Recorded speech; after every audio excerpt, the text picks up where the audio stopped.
Okay, so let me just introduce that currently in IIT Delhi. We have a new center named Optics and Photonics Center. So I'm heading that right now.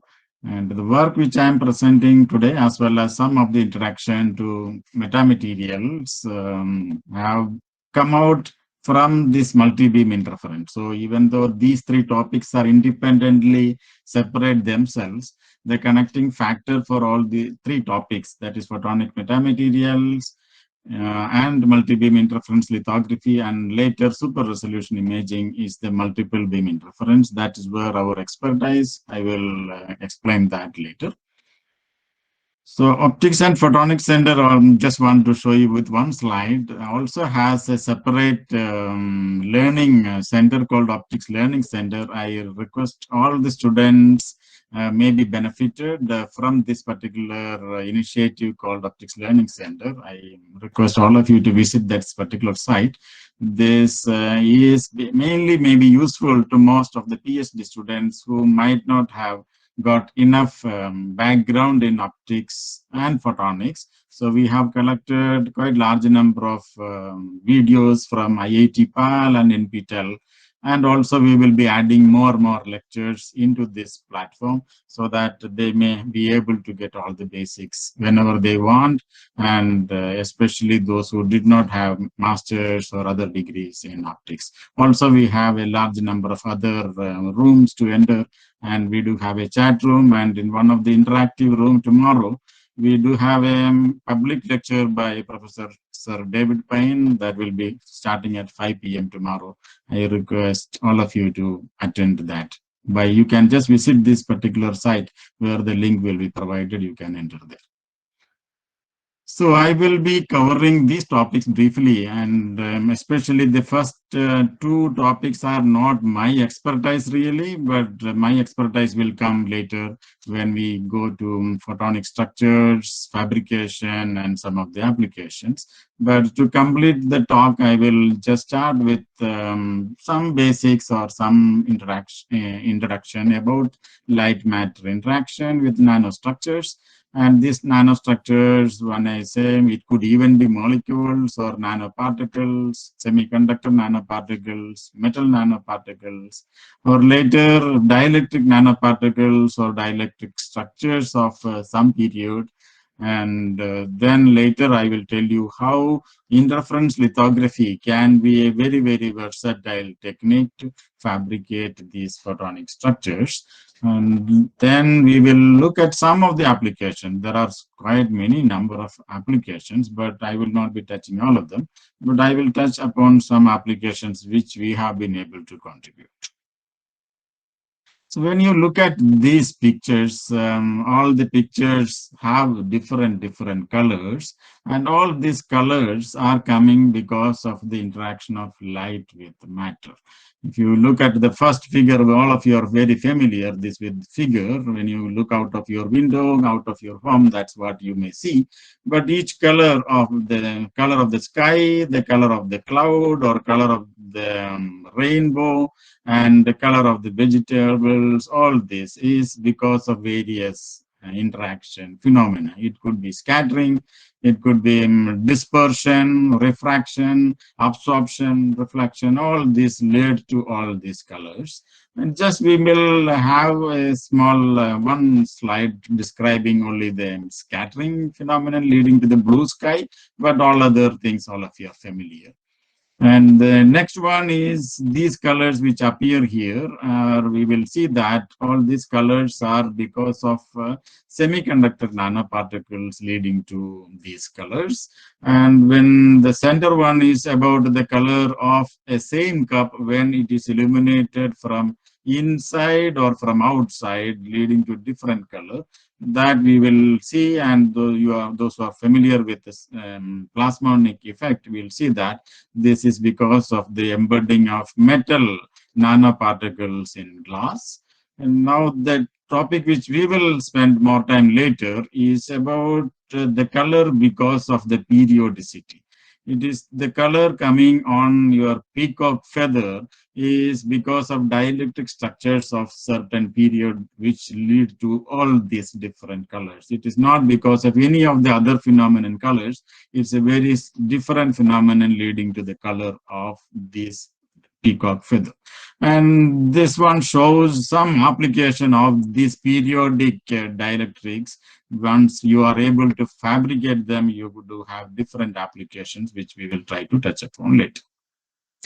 So all this light matter interaction definitely need the light, which is nothing but the oscillating electric and magnetic field. All of you are familiar with the Maxwell's equations, leading to the result that electromagnetic wave, which is nothing but the light, and the changing electric field resulting into changing magnetic field and vice versa, is the reason that the electromagnetic wave can propagate with the energy transported from one place to the other. So it is that curling electric field and curling magnetic field interlink themselves, or one generating the other, due to various effects. Even just oscillation of the charge can be sufficient enough to produce the magnetic field, and resultantly that magnetic field leading to the electric field around that.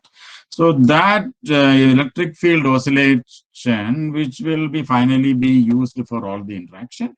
And when we are looking at the molecules, that molecules may have a harmonic oscillation with respect to the oscillating electric field, and that can lead to the light scattering based on the dipole oscillation. Or if the nanoparticles are insulated, then you may have Rayleigh scattering, depending on the size, of course.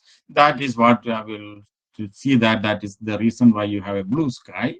And if those nanoparticles are made of semiconductors, the phenomenon is different. We will see that. And if that is made of metals, again, the phenomenon will be different based on the surface plasma frequency, etc.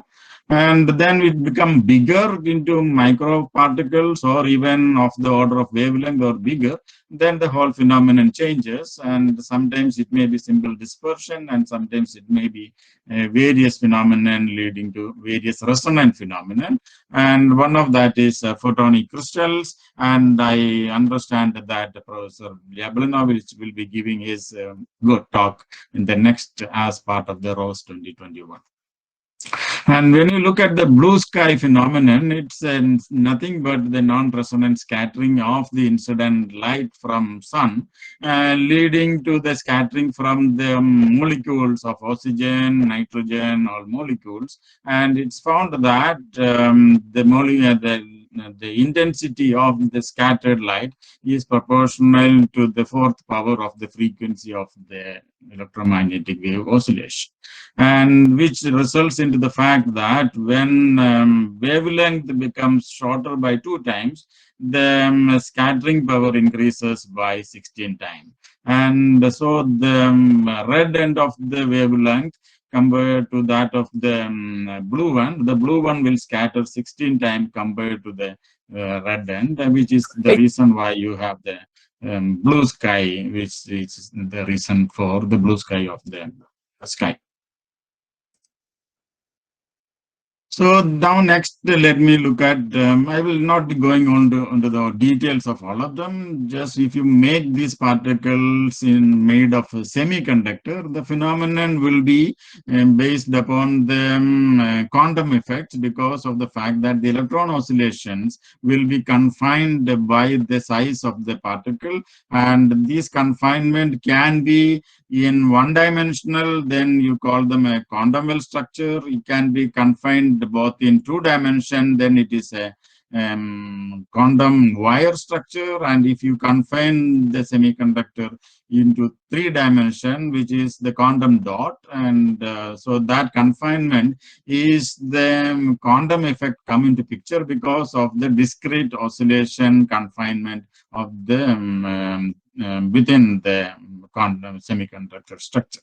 And it is found that the band gap of the same semiconductor will now change depending on the size of this semiconductor nanoparticle, and this change in the band gap with respect to the reduction in the or increase in the band gap with respect to the reduction in the size will result in the phenomenon that if you excite the semiconductor particle with UV light, what will be the fluorescence will come out will depend on the band gap, and that gets changed. And since that band gap is changing, the color will change. The whatever be the final fluorescence light will be different.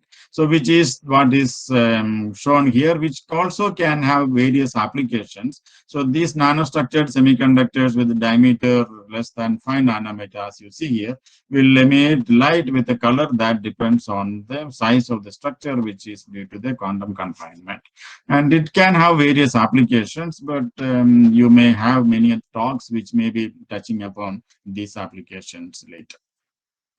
So interaction now, if you look at the, instead of semiconductor, if you have metal as the nanoparticle, so then the interaction of the light with the metal nanoparticles will be governed by the surface plasmon oscillations, and which is the reason why this cup is having the two colors. When it is illuminated from inside, this is showing a red color, but if it is bare and if it is illuminated from outside, it is same cup is giving you the green color, because of the fact that the glass is embedded with nano metal particles, which in this case is gold, and that phenomenon is called the surface plasmon resonance phenomenon, or localized surface plasmon resonance. So this comes from the fact that the metal nanoparticles will, when it is excited with the electromagnetic wave, the electric field of the oscillating electric field will displace the electron cloud from the its metal particle or its nucleus cloud.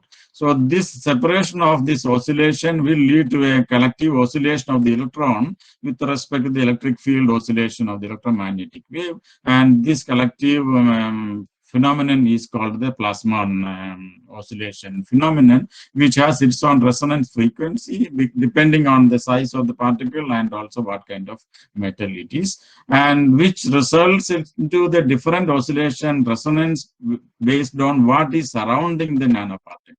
If you surround the metal nanoparticle with air, and the resonance phenomenon, for example, happens somewhere around 350 nanometer, and if it is surrounded with glass, then the resonance happens somewhere around 400 nanometer, and which means that the color of the system changes with respect to what is surrounding it, which is the reason why, as we show earlier, when it is surrounded with glass, then when it is illuminating the glass cup from inside, what phenomenon will be governed by what nanoparticle is surrounded by the glass. But when it is illuminated from outside, those nanoparticles are surrounded with air. So the resonance phenomenon is different. So which is leading to the two different colors. So that's what we have seen now. Now let's go into the topic which we will have more interest here. It's about the dielectric material, which could be nanostructures, which are periodically arranged. Once you have dielectric structures which are periodically arranged, we will see that will lead to the reflective phenomenon, with not because of any absorption or scattering as we saw earlier, but its collective reflection from the periodic structure will lead to different color at different periods. So that is called an interaction of light with the periodic structure dielectric material.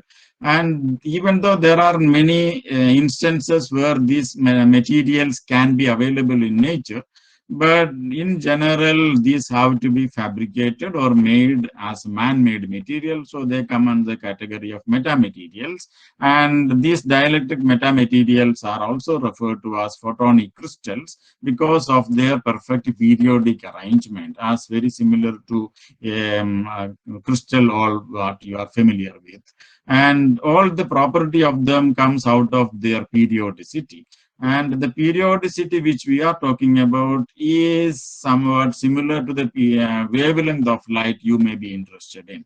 And depending on the wavelength, if you are interested in visible wavelength, the feature sizes or the periodicity will be of the order of 200 to 800 nanometer. But if you are interested in other wavelengths of IR or microwave, then the period can be of that particular order in whichever wavelength you are interested in.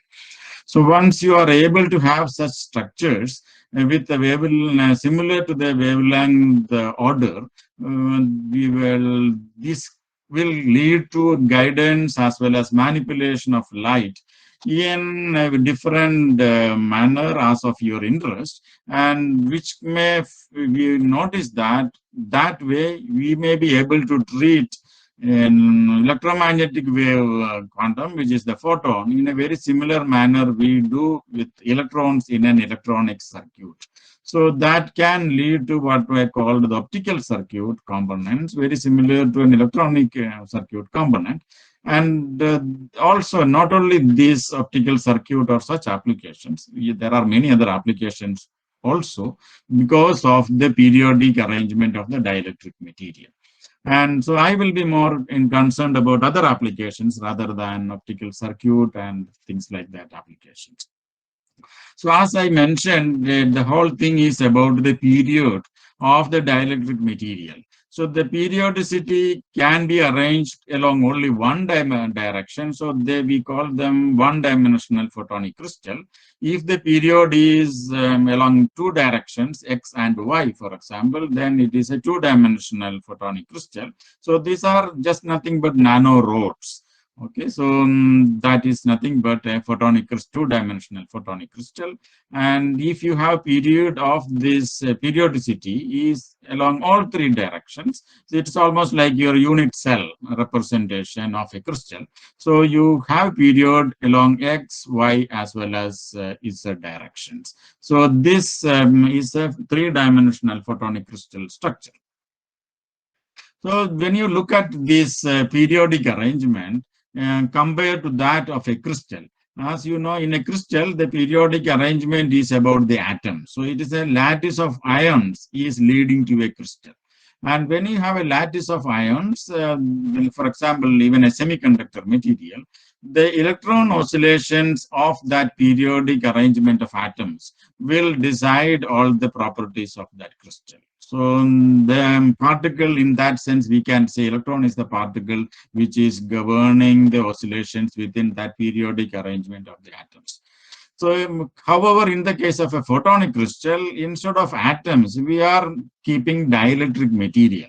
So it is almost like the atom concept, but the size of the atom, we say, is the size of that dielectric material, which could be of the order of the wavelength of light which you are interested in. So each of the atom, photonic atom, in that sense, is of the order of wavelength of light, somewhere around 400, 500 nanometers.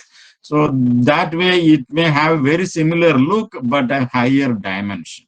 So that is what is a photonic crystal. And the electromagnetic oscillations will now be governed by this lattice of dielectric material. So photon will be scattering differently because of this crystallographic arrangement of the dielectric material. And the period will be provided by the atomic lattice in the case of an electronic or the normal crystal. But here we have the dielectric media. It could be glass, it could even be semiconductor material, depending on the wavelength of your interest, or any other photopolymer or different materials, crystals or something like that. So very similarly, you govern the oscillations of these electrons in this periodic arrangement by the Schrodinger equation.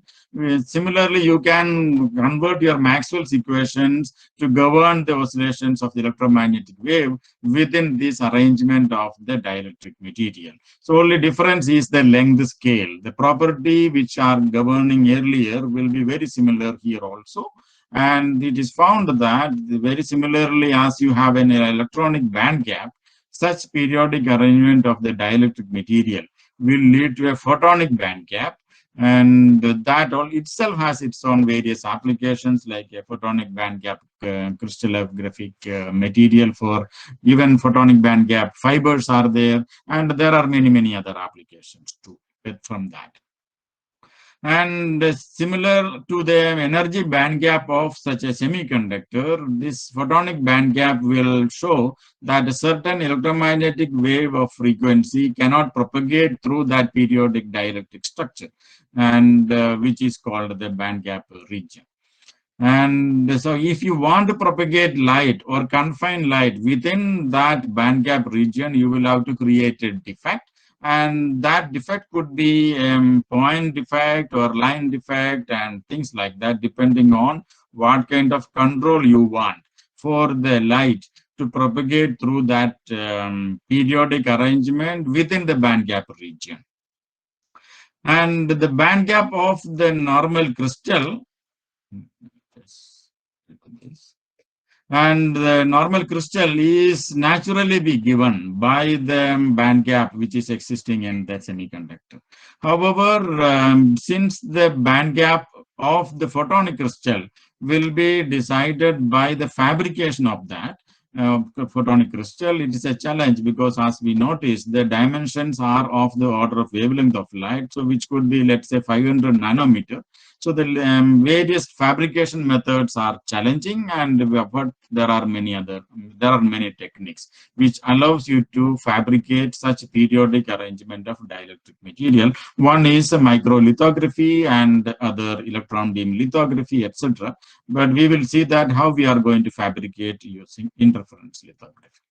So this fabrication of such one-dimensional, two-dimensional, or three-dimensional photonic crystal structures are possible through E-beam writing. For example, you take a bulk material and make holes in it by writing with a focused electron beam, and you may use even ion beam to make holes in a volume, and that is ion beam milling. And there are methods of even an bottom-up approach in which you can collect colloidal particle, a colloid form, and make them to self-assemble, and which also automatically will have a periodic arrangement of generally FCC period arrangement will come through. And you can also use direct laser writing techniques. Instead of E-beam, you can focus a laser beam into a small dimension as defined, of course, by the diffraction limit.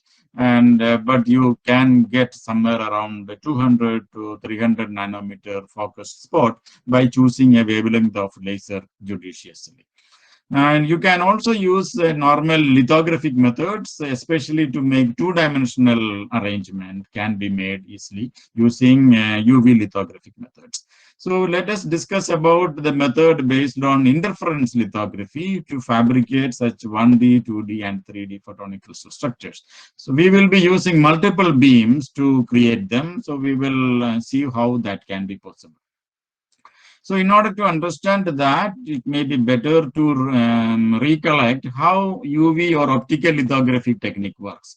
In an optical lithography techniques, you use a mask. Let's say this is your mask. And through the mask opening, you illuminate a photosensitive material, which is the photoresist here.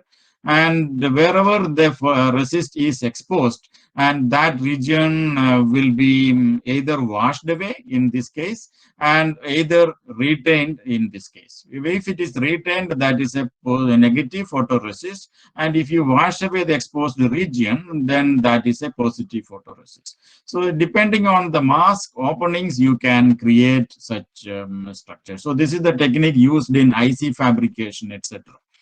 So instead of the mask, you may use a focused laser beam. Then it is a direct laser technique, writing technique. Or if you use a E-beam or ion beam, then you are spot by spot. You can remove the material, or you can retain the material at the exposed region. So we will see that instead of mask, or instead of laser beam or E-beam, we will use interference of light to expose this photoresist or the photosensitive material. So all of you are familiar with interference. In the interference, you would split a laser beam, for example, into two, and the laser beam, once it is split into two, and these are two diverging laser beams from the same laser. So the region where these two beams meet in this common volume of interference, you would have interference maxima or minima. And considering two plane beams interfering in this volume, and the contours of maxima minima would resemble that of a grating.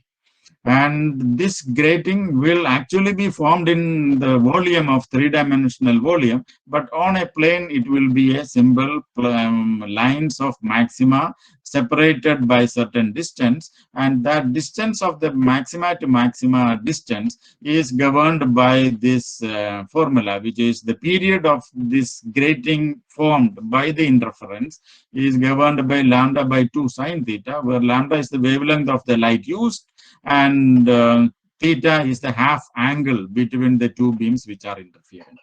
So this interference will be governed by this formula, but the intensity maxima will show a sinusoidal intensity variation. And the distance between them, as we noticed, is given by this formula.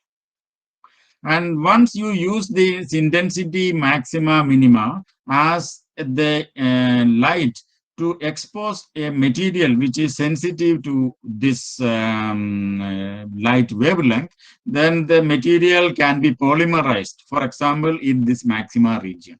So generally these photoresist material which are polymerizable, and they will have a threshold intensity. Above the threshold, they will get polymerized.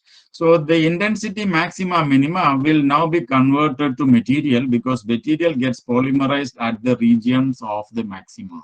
So we have now converted the intensity variation into material.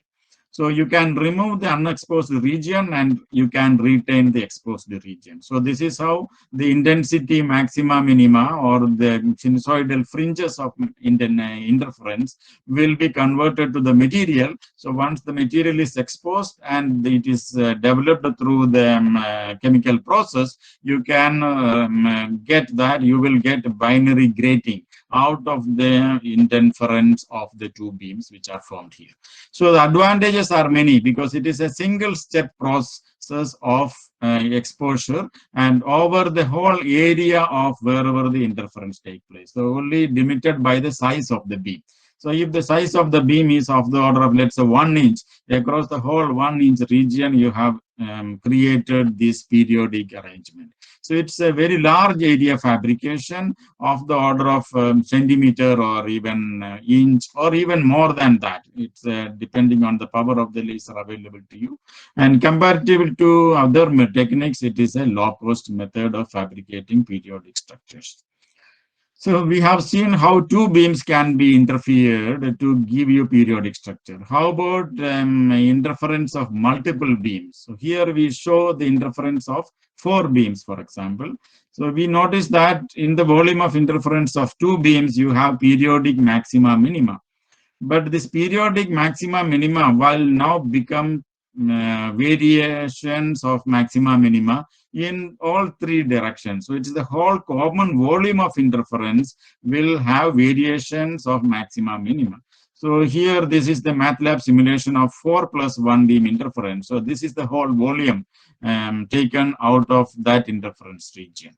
So depending on the number of beams which are interfering and the angles by which they are interfering, the period, the maxima minima variations will be governed by that. This is nothing but interference of 3 beams on a paper. Okay, so you see that when two beams are interfering in this region, you have a grating. But in this region where all three beams are interfering, you have a hexagonal periodicity of the maxima variations. So instead of two beams or three beams, how about multiple beams, which are commonly interfering in a common volume? So let us take all these beams along a cone. So this is the cone, and through the surface of the cone, all the beams are interfering inside this material. So the material will now be exposed with multiple beams. So if you have two beams, it will give you grating. When you have three beams, you have a hexagonal periodic nano pillars, and when it is a four beams, it is a square periodicity, and when it is a five beams and eight beams, etc., you don't have a translational periodicity, but you have a rotational periodicity. So these are quasi-photonic structures which have rotational symmetry involved in it, so which also has separate applications out of that. So this geometry of interfering multiple beams along the surface of a cone, and in also the one from the center, this is called an umbrella geometry, where you have one central beam and multiple beams along a cone. And at the top of the umbrella, for example, where all the spokes meet, that is where all the beams will interfere to give you the resultant maxima minima variation in all three directions. So this umbrella geometry, how to realize this umbrella geometry? One can realize this umbrella geometry by dividing one laser beam into multiple through beam splitter, etc. But that is very, very difficult. Of course, it has been done by many researchers, but the technique which we are involved in our laboratory is the technique based on the idea called phase controlled interference of multiple beams from a phase spatial light modulator. So let's consider a laser beam which is illuminating a spatial light modulator. If you don't know what is a spatial light modulator, it is nothing but your LCD display. And in your LCD display, as you know, you have liquid crystal pixels in which you can apply a voltage such that its transmission characteristics can be varied. And similarly, there is, if you illuminate that liquid crystal display by a laser beam at various spatial locations, you can vary its transmission characteristics. It is also possible to make a spatial light modulator. Instead of the transmission characteristics, it can vary the phase of the transmitted light. So that spatial light modulator is called phase only spatial light modulator, which imparts phase variations across the surface of the spatial light modulator. Now, if you compute a phase pattern through in your computer, and that phase pattern can be displayed on the spatial light modulator.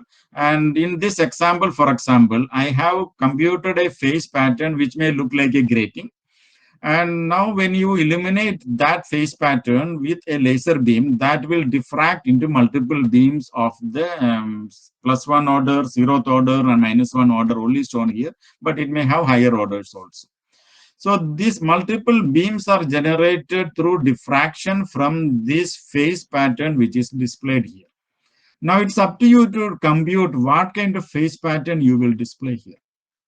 It is possible to compute a phase pattern such that the diffracted beams can be multiple beams at specific angles, and at the same time you can also change the phase of these multiple beams. So that is why it is called a phase control interference lithography, but because you have multiple beams in which the phases of these multiple beams will be under your control by designing this phase pattern. And once these are created, you will have to recombine them so that they will interfere. So they will now be interfering inside your material through this umbrella geometry. So the umbrella geometry gets formed here through the interference of this fan of beams which were generated from this spatial light modulator. So this method is called phase SLM based interference lithography or phase control interference lithography. So the experimental setup is the following. You have a laser beam which may be expanded to the size of the spatial light modulator. So this is the spatial light modulator from the company called HoloEye, which there are a few companies, but they're supposed to make the one of the best spatial light modulator. The spatial light modulator contains multiple pixels where you can control the phases of each of the pixel by applying different voltages to them.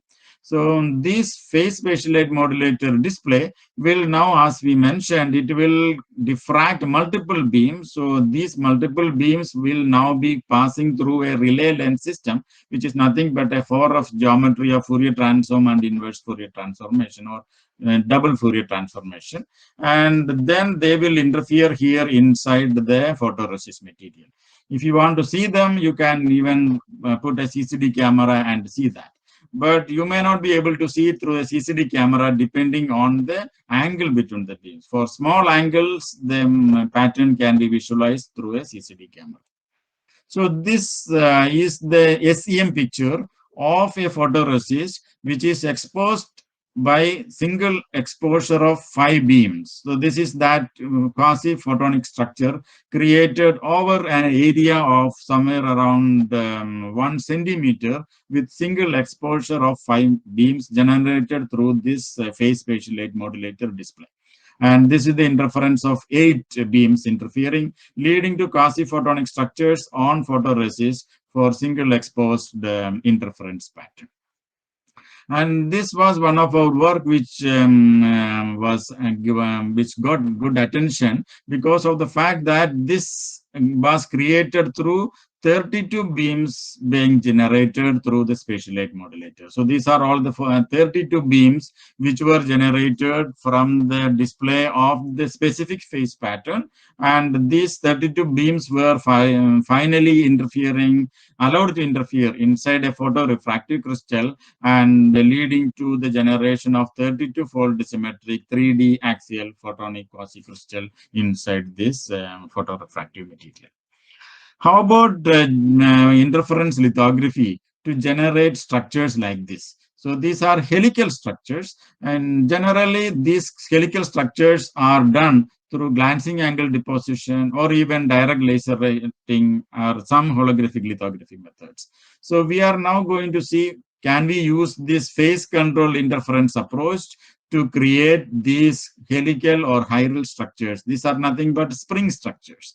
So the spring material, you want to create material in the shape of spring for various applications. They can be used for polarization filters and circular polarization lasers, negative refractive index medium, as you may listen to negative refractive index phenomenon in the talk by maybe Professor Yablinovich in the next talk. Metamaterial structures can be created out of these helical structures.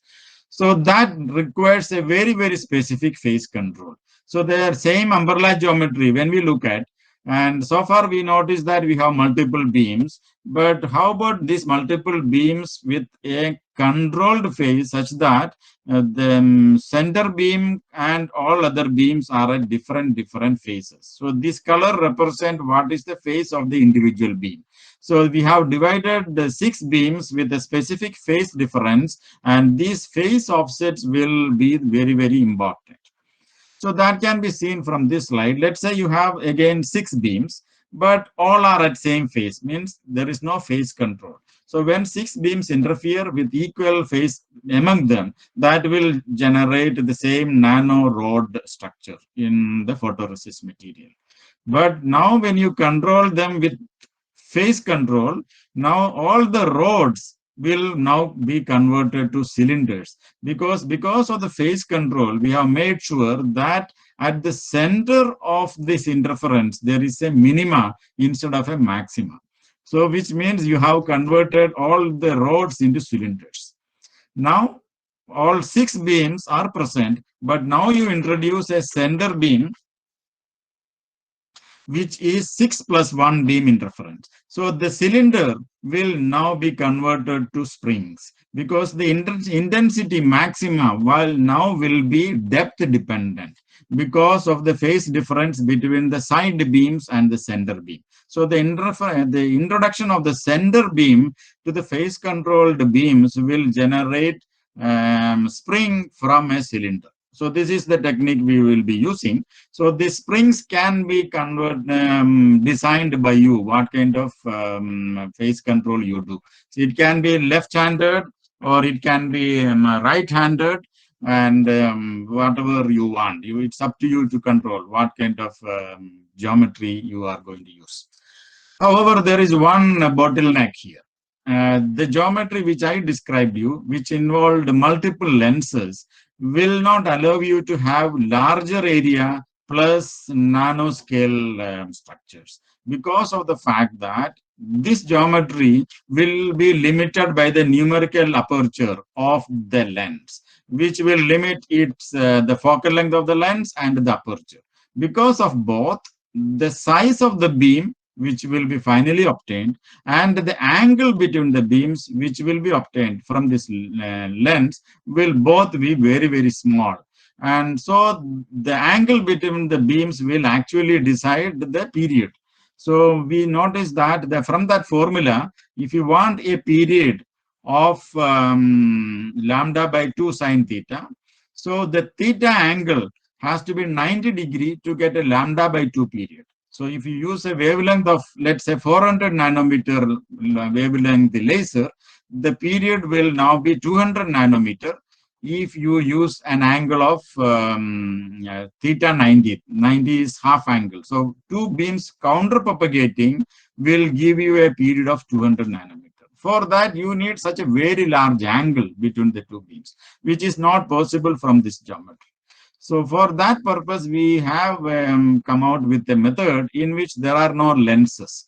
So the free propagating plane beams will be redirected through a 3D printed mirror mount, where you design this 3D printed mirror mount and you make the mirrors at very, very specific angles and locations, so that the beams which were having very, very small angle will now be interfering with a very large angle. So, and also the size of the beam is not altered because there are no lenses to demagnify the size of the beam. So finally, you have beams sizes of the order of 1 centimeter also, depending on the size of the mirror you choose and the special light modulator size. And so finally, you will get large area of the order of a centimeter with sub-micron period structures. So this shows the period of the order of 350 nanometer through 6 beams being interfered through this free space multi-mirror mount setup. And by designing the same method which you showed, 6 plus 1 beam, by proper control of the faces of them, you can also get a helical structure being created inside the photoresist. So again, there is another problem. In the umbrella geometry, this angle is still small. And this angle between the center beam and the side beam effectively decides the pitch of the helical structure. So the pitch of the structure will still be larger if the angle between the center beam and the side beam is small. How to make the pitch also smaller of the order of wavelength of light or submicron? Not only the period of the helix will be decided by the angle between these beams, but the angle between the center and the side will be deciding the pitch of the helix. So the pitch of the helix can be reduced by using this inverted umbrella geometry, where your center beam will now come from the other side. So this can be shown here. So the umbrella geometry leading to acute angles will have a period of the order of submicron, but the pitch of the helix will be of the order of 2 micron here. So that same geometry, but inverting the center beam from the other side, which is the inverted umbrella geometry, can lead to both in submicron scale. Both spatial as well as axial pitch dimensions can be in submicron scale. So this is the experimental geometry by which you will generate the beam from the other side. So this is the common area, common region where multiple beams, 6 beams come from this side and 1 beam coming from the other side. So which is interfering at the common volume. So this shows the broken sample. It's simply a glass plate on which the photoresist is coated and which is all the 6+1 beams were interfering. And once it is broken, you can see the SEM picture showing the 3-dimensional void structures created inside the photoresist. So this geometry has been extended further where you have a double cone being interfering. Double cone means multiple beams from both sides. So this is the common volume and you have 3 beams from this side and these 3 beams from the 3 sides. So there are 2 cones where multiple beams are generated and they are being interfering and the common volume. So this is the experimental geometry for that. So the laser beam is expanded, created by multiple beam in generation through the spatial light modulator. Now you have a 3D printed mirror mounts at very, very specific locations such that the 3 beams are coming from this side and 3 beams from this side. So these are 2 mounts of 3D printed mirror positioning such that you design the direction in which the beams have to be generated. And finally, this is the common region where the interference is taking place. So this has been used to create wood pile structures of 3-dimensional nature. And you can also create helical structures of different nature. You may like to have a tapered helical structure. So this also has been done through this same conical geometry, and this shows the tapered helical structure being created through the same similar interference phenomenon. So these are quite large, many things can be done through this interference lithography method. So these are some of the view graphs showing the SEM pictures of structures which have been created by the same interference, phase control interference phenomenon. So I'm not going to the details of them. You can also change the shape. You can direction in which the different shapes can be modified. All that can lead to metamaterial structures through the interference phenomenon. So next maybe 10 minutes also, let me just look at some of the applications which we have used by using this interference lithography method or multiple beam interference method. One application we tried is using the interference to create these helical light beams, and these helical light beams being used to trap particles. So these are called optical tweezers, and that once they have been trapped, you can rotate them by designing the direction in which each of the helical light beams being directed. So you can even rotate the laser beams by designing the spatial light modulator dynamic. So that way, so this view graph shows the fan of multiple laser beams being created in this shape, after which the silicon particles in water. Sorry that the video is not working. Sorry. So these are silicon spheres in water, around 2-micron silicon spheres. So they are being trapped by these laser beams which are in the helical shape. So they will be trapped as long as the laser beam are existing. Another application we use is to interfere 2 beams to create a grating structure and use that grating structure on a waveguide. So such kind of a structure is called a guided mode resonator structure, which is as shown here. You have a glass substrate on which you have a thin layer of silicon nitride, which is nothing but a planar waveguide. And on top of that, you have a 1-dimensional grating, which is also made of silicon nitride. So this whole combination will lead to a phenomenon called guided mode resonance. So this is this guided mode resonance phenomenon will lead to a spectral filtering nature, which I will show you in the next slide. And this can be used as a refractive index sensor. So a biosensor can be made out of such a structure. So this is how it works. So the grating on top will diffract the light, maybe multiple orders, and one of the order would behave like a guided mode inside this waveguide. So that mode which gets guided will propagate through the waveguide, but every time it will encounter the grating, it will also diffract from that. This multiple diffraction from the grating will have a particular interference of the all the beams diffracted will happen constructively only for one particular wavelength, and that is the wavelength will be reflected from this structure. So as you see here, this is the guided mode resonance structure, and when you illuminate that with white light, it reflects only green color here. And you change the direction, its color changes to red. Or if you put water, for example, on top of that, its color will change. So the refractive index of the surrounding of the grating will decide what color will be reflected. So this can be used as a refractive index sensor, and that can be used as a biosensor by embedding the surface with, for example, antigen antibody reaction can be happening, and that can lead to change in the refractive index in the surrounding, and that will change finally the color.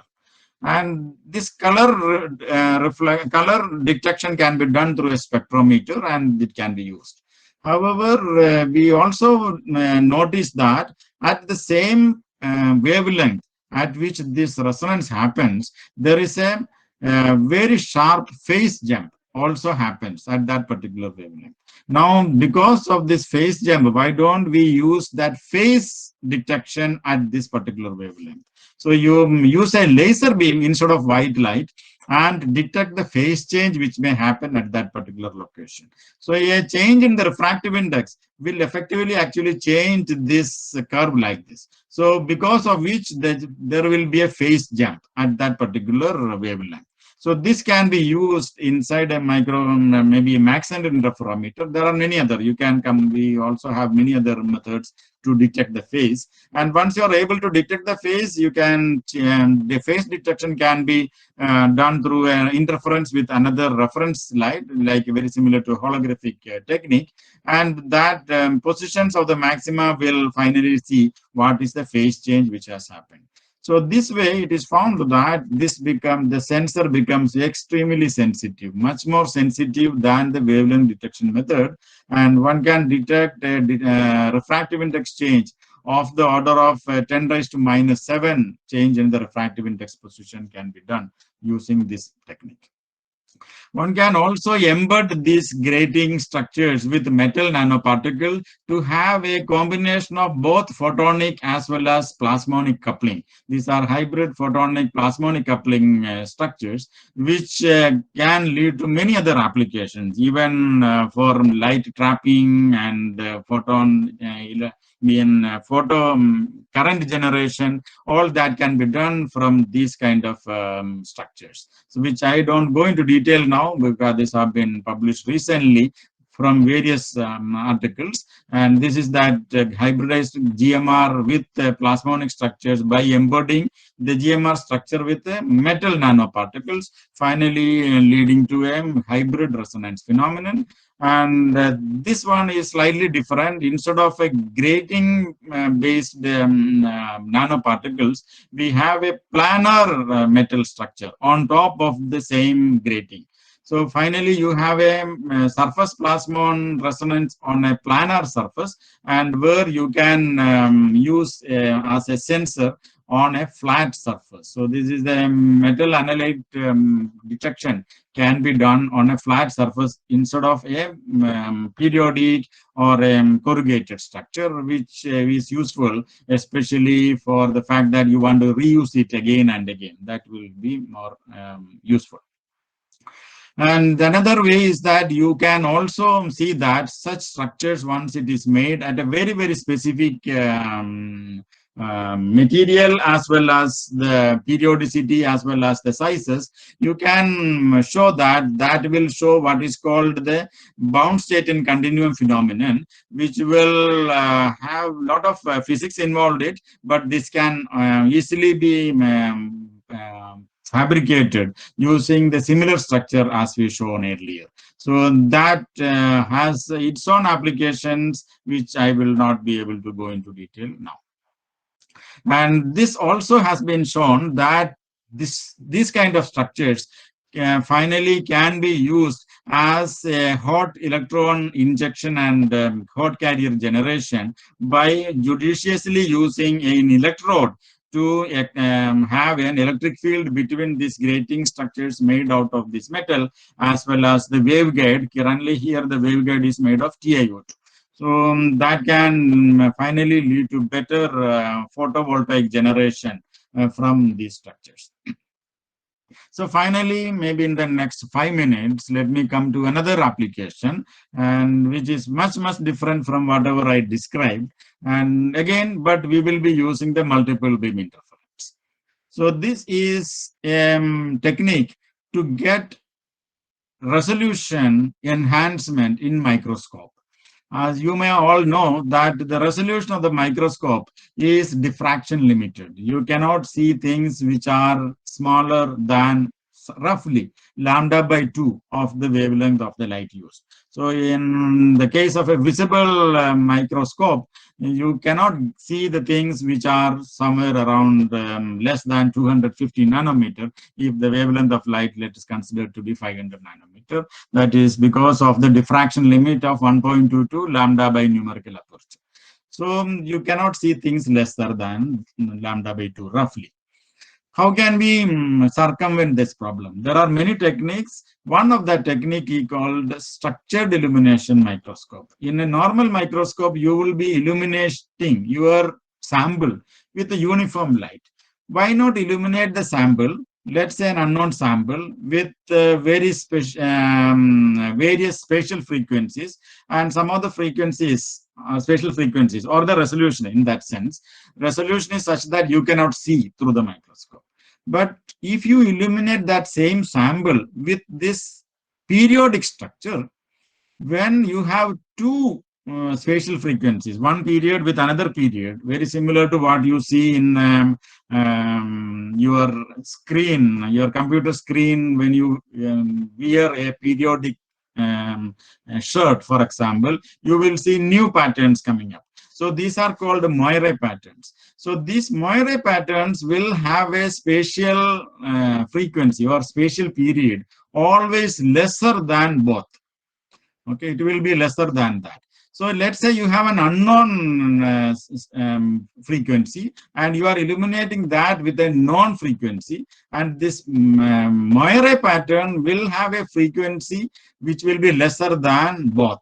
But because it is lesser than both, your detection system may be able to see it even though the sample cannot be seen. So this is what is called the structured illumination microscopy based detection. So which is shown here. So when you superimpose the sample with this illumination pattern, you see that new period patterns are coming up. So only from this new pattern and the illumination pattern, you will be able to compute this unknown pattern. You may not be able to see it directly, but by computing between these two through an algorithm, you will be able to recover it. So you will be able to recover things which you could not see. So this method is structured illumination microscope. And so structured illumination microscope, it is found that can give you a resolution using the same microscope up to around 100 nanometer. So we notice that a normal microscope can see up to around 250 nanometer. So, but this structured illumination gives you a resolution about 2 times improvement. So this view graph demonstrates what I explained to you. Those who are familiar with Indian Institute of Technology know that this is IIT building. And this IIT building, let me try to look at that using one numerical aperture lens. And as you see that these vertical lines will be appearing in your final image only if you are able to resolve it. But I am not going to illuminate this image with multiple periodic patterns. And now this periodic illumination is leading to this Moire pattern. and I combine all these multiple illuminations as it's shown here. So this is the original pattern, original image. And if you use a lens of certain numerical aperture such that you cannot see or you cannot resolve these fine regions, and using the same lens by illuminating the same image with multiple grating patterns as I showed you, and from all that is detected, you can combine all these multiple spatial frequency components and you will be able to recover all that was unknown or could not be seen from the same microscope. So this is the power of structured illumination. And this structure can be created using the multiple interference pattern, which I am going to show you. So which the same multiple mirror arrangement which I showed you will generate multiple beams at different directions. Now that is going to illuminate my sample. So the multiple beams which are generated from the spatial light modulator is going to illuminate my sample. And by recovering from all that is collected, I can show that the resolution can be improved much higher than what could have been possible without the structured illumination. So which got appeared in this particular journal. So I think this time is up. So I will conclude my talk by acknowledging my collaborators as well as all my students who have contributed to all this work, and some are doing postdocs, some have just joined back in IIT Delhi. It all started basically from this student before the Jolly Savior started this work initially, and now quite many are working in all these different topics. And I also acknowledge my collaborators from different places and all the sponsors for their different research projects. So I end by showing this slide in which I say that in my laboratory, for example, light does not travel in straight lines. I decide which direction the light should propagate by controlling the different phases of different light beams which may be interfering. So thank you very much for your attention.